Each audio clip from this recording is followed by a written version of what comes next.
The apartment was quiet, save for the soft hum of the refrigerator and the occasional rustle of tiny paws against the wooden floor.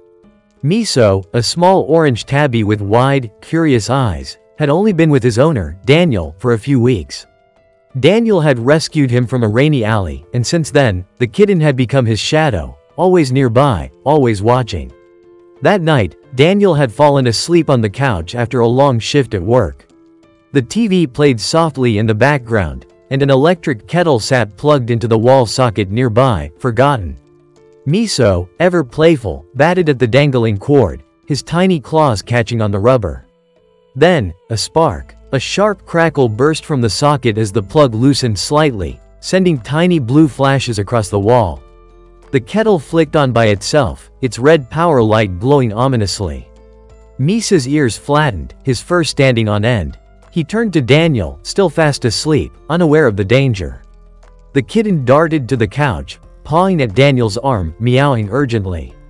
But his owner didn't stir. The sparks grew louder, the smell of burning plastic filling the air. Misa's heart pounded. He had to do something. With a bravery far beyond his size, he lunged for the plug again.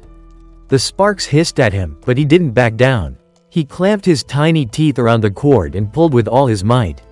The plug resisted, the electricity fighting back.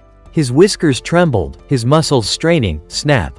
The plug tore free. Silence. The sparks died instantly. The kettle's light faded. The only sound was Misa's rapid breathing as he dropped the cord, his tiny body shaking. Daniel stirred, groggily opening his eyes. He frowned at the sight of the unplugged kettle, then at Miso, who sat nearby, watching him with wide, relieved eyes. "What's all this, little guy?" Daniel murmured, reaching down to pet him. Miso leaned into his touch, purring softly. He didn't need praise, he just needed to know his human was safe. And as Daniel glanced at the scorch marks on the socket, realization dawned. His throat tightened. He scooped Miso into his arms, holding him close. "You saved me, didn't you?" Miso nuzzled against him, as if to say, "Of course I did. You're my human." And in that quiet moment, Daniel knew.